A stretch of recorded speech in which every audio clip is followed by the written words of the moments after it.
কর্ণফুলী সরকারি কলেজের BA BSS স্নাতক প্রথম বর্ষের সুপ্রিয় শিক্ষার্থীবৃন্দ, আশা করি তোমরা সবাই ভালো আছো। অনেক দিন হয়ে গেল তোমাদের সাথে সরাসরি যোগাযোগ হয় না। আসো আমরা সবাই মিলে সৃষ্টিকর্তার কাছে দোয়া করি, তিনি যেন আমাদের সবাইকে এই বিপদ থেকে মুক্তি দান করেন। তোমাদের পড়াশোনার কি খবর? তোমরা এতদিনে নিশ্চয়ই অনলাইন ক্লাসের সাথে পরিচিত হয়ে গেছো এবং মনোযোগ সহকারে লেখাপড়া করছো। তোমরা যদি আমাদের এই অনলাইন ক্লাসগুলো না দেখো, তাহলে আমাদের এই প্রচেষ্টা অথবা কষ্ট একেবারেই অনর্থক হয়ে যাবে। সুতরাং আমি আশা করব তোমরা সবাই পড়াশোনার ব্যাপারে মনোযোগী হবে। আসো এখন পড়াশোনায় যাই। আজ ম্যাডাম তোমাদের পাঠ্য বই অর্থাৎ প্রথম পত্রের প্রারম্ভিক সমাজবিজ্ঞান, যেটাকে ইংরেজিতে আমরা ইন্ট্রোডাক্টরি সোশ্যাল সায়েন্স বলে থাকি, দ্বিতীয় অধ্যায় থেকে পড়াবো। আজ আমাদের আলোচ্য বিষয় হচ্ছে বৈজ্ঞানিক পদ্ধতির প্রধান ধাপ বা পর্যায়সমূহ। আচ্ছা, এখন আসো গত ক্লাসের কথা একটু যাই। গত ক্লাসে ম্যাডাম তোমাদের সমাজবিজ্ঞানের পদ্ধতি ও পরিমাপন বিষয়টি পড়িয়েছিলাম। এই বিষয়টি পড়তে গিয়ে আমরা যা পেয়েছিলাম সেটা নিশ্চয়ই তোমাদের মনে আছে। সেখানে আমরা পেয়েছিলাম সমাজবিজ্ঞানে ব্যবহৃত পদ্ধতিসমূহ। তারপরে পড়েছিলাম বৈজ্ঞানিক পদ্ধতির সংজ্ঞা। তারপরে পড়েছিলাম বৈজ্ঞানিক পদ্ধতির বৈশিষ্ট্যসমূহ। এখন আসো, আজ ম্যাডাম তোমাদেরকে basic step of scientific method অর্থাৎ বাংলায় আমরা যাকে বৈজ্ঞানিক পদ্ধতির ধাপ বা পর্যায়সমূহ পড়াবো। বৈজ্ঞানিক পদ্ধতি হলো সামাজিক গবেষণার অনুসন্ধানের একটি বিশেষ পদ্ধতি। সুষ্ঠু গবেষণার মাধ্যমে বৈজ্ঞানিকভাবে অনুসন্ধান হলো তার উদ্দেশ্য। বিজ্ঞান সুনিয়ন্ত্রিত পদ্ধতিতে পরীক্ষা নিরীক্ষার মাধ্যমে এমন এক জ্ঞান সংগ্রহ বা ভবিষ্যৎবাণীর মাধ্যমে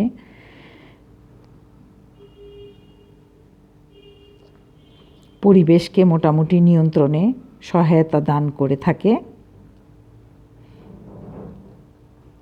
অর্থাৎ সঙ্গত কারণেই ঘটনা, প্রকল্প, স্বীকৃতি, তত্ত্ব, বিধি ইত্যাদি বৈজ্ঞানিক পদ্ধতির মৌলিক উপাদান হিসাবে বিবেচিত।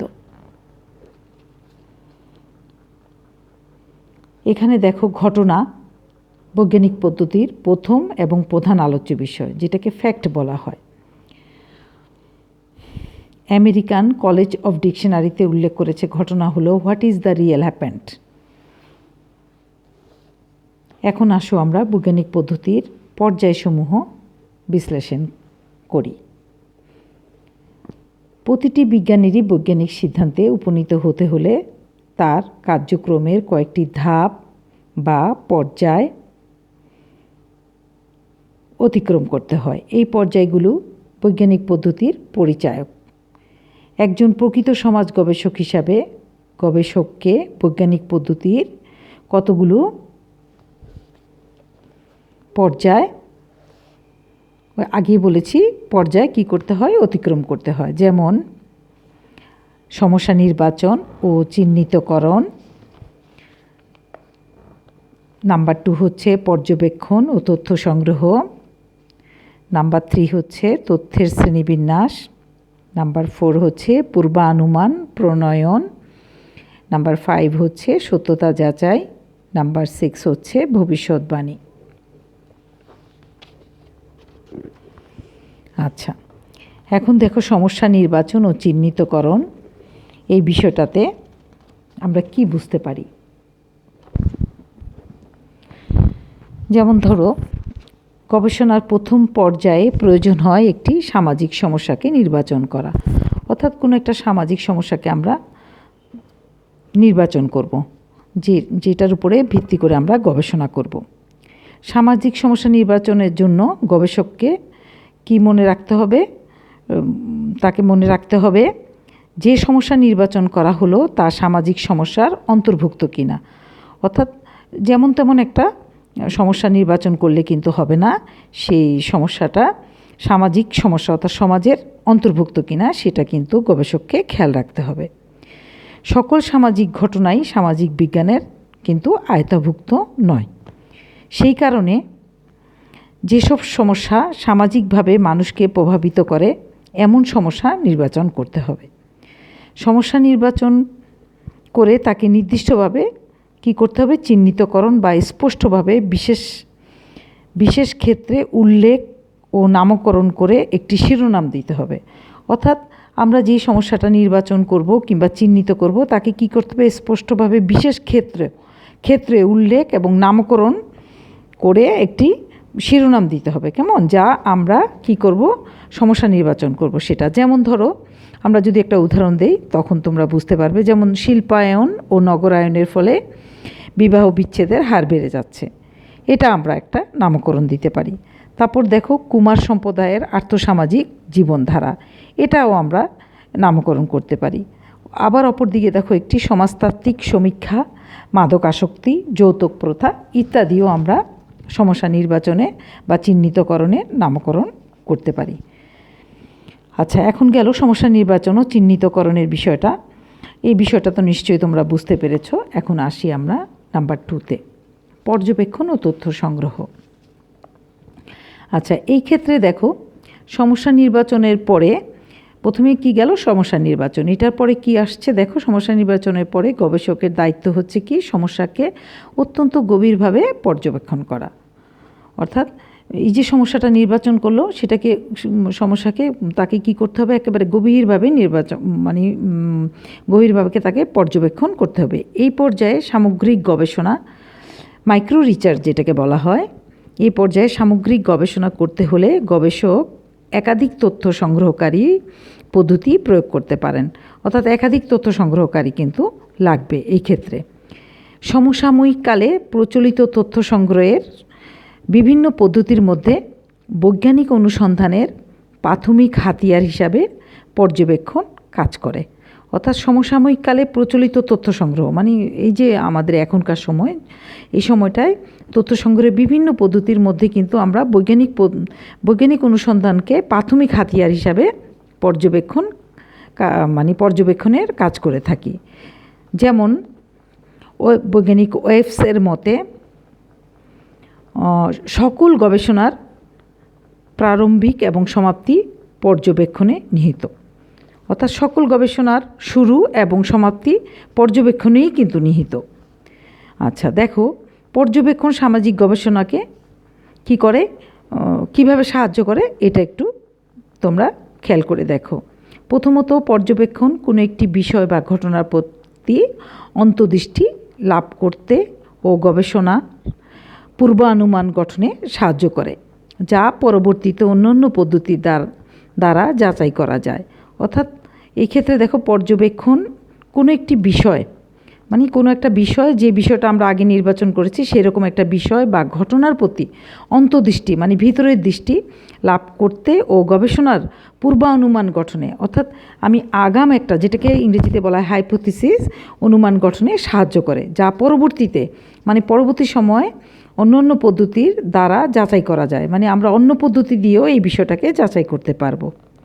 আবার দেখো দ্বিতীয় স্টেপে, অন্য পদ্ধতির সংগৃহীত তথ্যের বিশ্লেষণে পর্যবেক্ষণ বিশদভাবে সাহায্য করে। অর্থাৎ অন্য যে পদ্ধতি সংগৃহীত তথ্যের বিশ্লেষণে পর্যবেক্ষণটা কি করে, বিশদভাবে সাহায্য করে।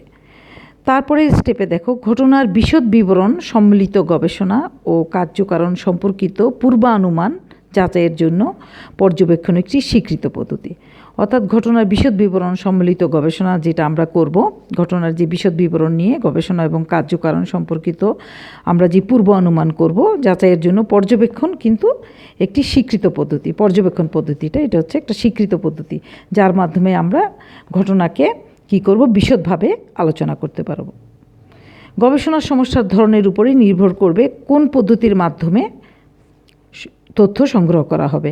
অর্থাৎ গবেষণাটা কি, তথ্যটা কি, আমরা কি উপাত্ত নির্বাচন করলাম, সেটার উপরেই নির্ভর করে কিন্তু পদ্ধতির মাধ্যমে, তো কোন পদ্ধতির মাধ্যমে আমরা তোমার তথ্য সংগ্রহ করব সেটা নির্বাচন করব গবেষণার ধরনের উপরে নির্ভর করে। সমাজ গবেষণার এই পর্যায়ে তার মন মানসিকতাকে গবেষণার কার্যে পুরোপুরি নিরপেক্ষ দৃষ্টিভঙ্গি নিয়ে সমস্যার তথ্যাবলী সংগ্রহ করতে হবে।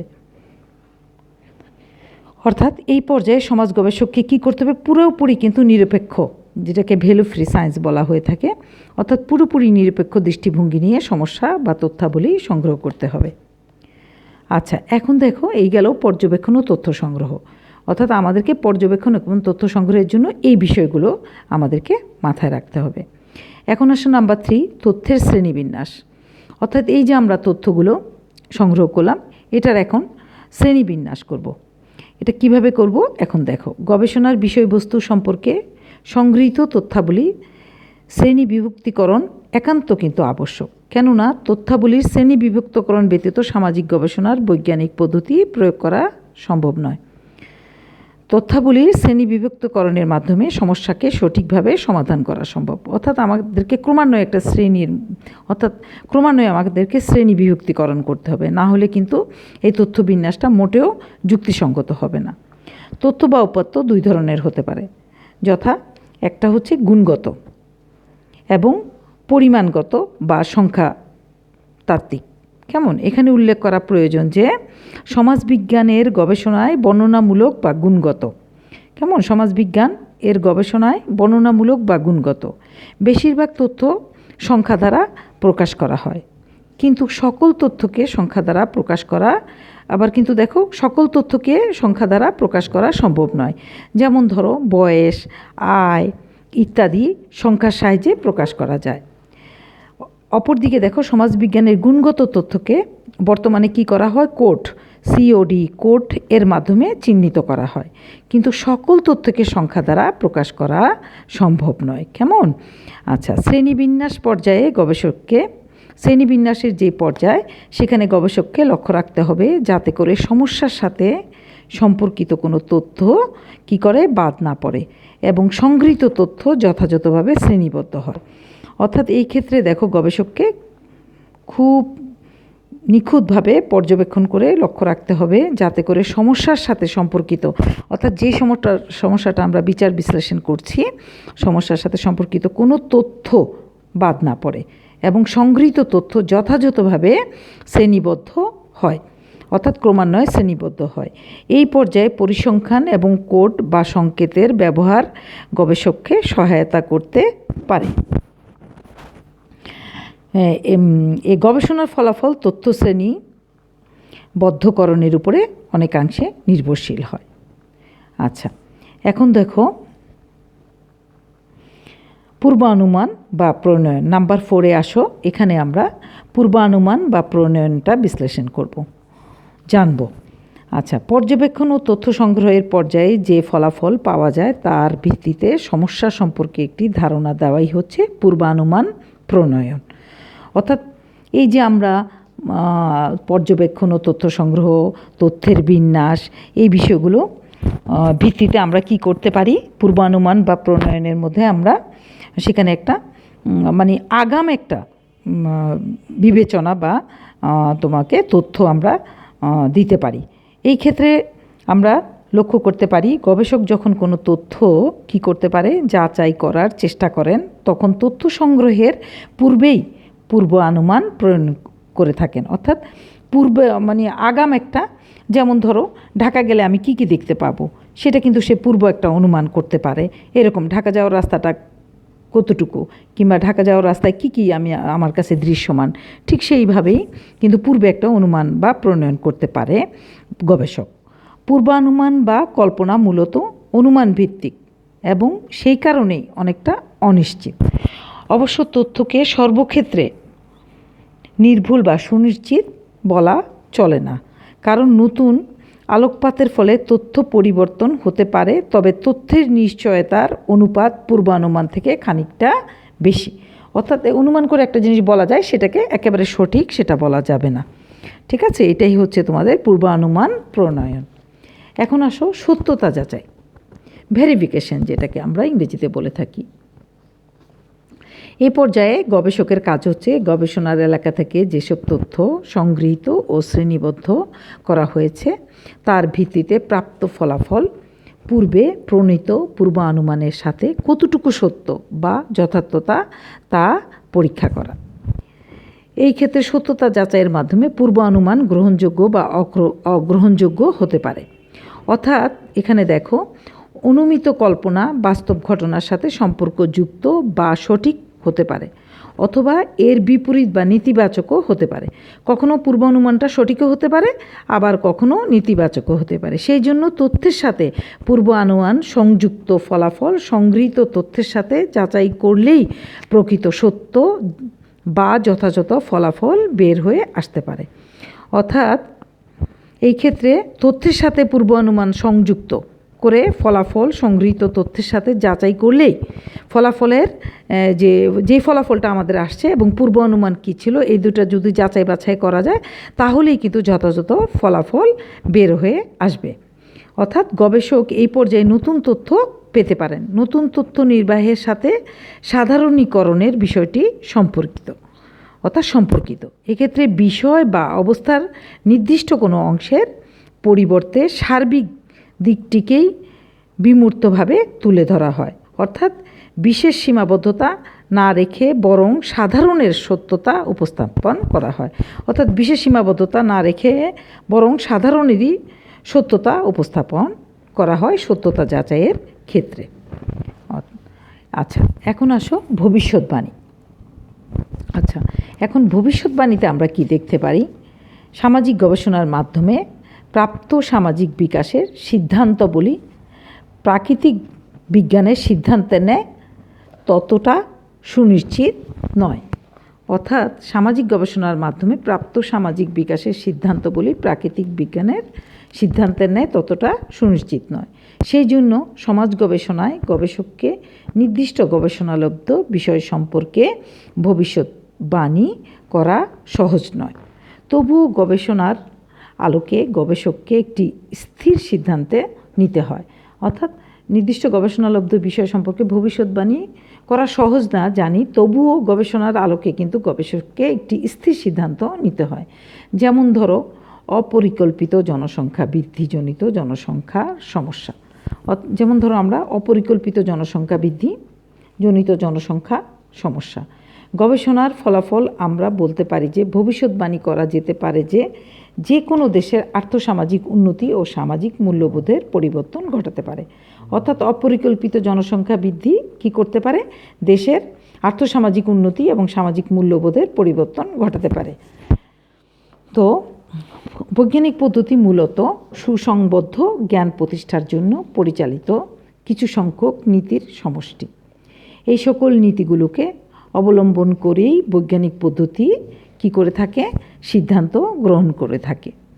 আচ্ছা, এখানে দেখো, বৈজ্ঞানিক পদ্ধতি প্রয়োগ সমাজবিজ্ঞানকে কি করে? যত বেশি বৃদ্ধি পাবে বৈজ্ঞানিক পদ্ধতির প্রয়োগটা কিন্তু দেখো সমাজবিজ্ঞানে কিংবা সমাজে যত বেশি বৃদ্ধি পাবে সমাজবিজ্ঞান কিন্তু তত বেশি বস্তুনিষ্ঠ এবং সমৃদ্ধ হবে। সুপ্রিয় শিক্ষার্থীবৃন্দ, আমি আশা করি তোমরা বিষয়টা বুঝতে পেরেছ। অর্থাৎ আমাদের আজকের আলোচ্য বিষয় ছিল বৈজ্ঞানিক পদ্ধতির প্রধান ধাপ বা পর্যায়সমূহ। অর্থাৎ আমরা কোনো সমস্যা নির্বাচন পদ্ধতি উপনীত হলে আমাদেরকে এই যে বৈজ্ঞানিক পদ্ধতির ধাপ বা পর্যায়গুলো আমরা অতিক্রম করব, সেই বিষয়গুলো আমরা আজ জানতে পারলাম। অর্থাৎ প্রথমত আমরা জানলাম সমস্যা নির্বাচন ও চিহ্নিতকরণ। অর্থাৎ সমস্যা চিহ্নিত করেই আমাদেরকে একটা গবেষণায় আগাতে হবে। তারপরে কিভাবে আমরা পর্যবেক্ষণ ও তথ্য সংগ্রহ করব সেটা জানলাম। তথ্যের শ্রেণীবিন্যাস জানলাম, অর্থাৎ তথ্যগুলোকে সংগ্রহ করে কিভাবে শ্রেণীবিন্যাস করব সেটা জানলাম। পূর্ব অনুমান প্রণয়ন সেটা জানলাম। সত্যতা যাচাই সেটা জানলাম, এবং সর্বোপরি ভবিষ্যৎবাণী সেটাও জানলাম। আশা করি সুপ্রিয় শিক্ষার্থীবৃন্দ তোমরা এই বিষয়টা, অর্থাৎ এই যে সামাজিক বৈজ্ঞানিক পদ্ধতির প্রধান ধাপ বা পর্যায়সমূহ, এই বিষয়টা বুঝতে পেরেছ। আগামী ক্লাসে ম্যাডাম আবার তোমাদের সাথে দেখা হবে ইনশাআল্লাহ। তোমরা সবাই স্বাস্থ্যবিধি মেনে যার যার অবস্থানে ভালো থাকবে। আল্লাহ হাফেজ। সকলকে ধন্যবাদ।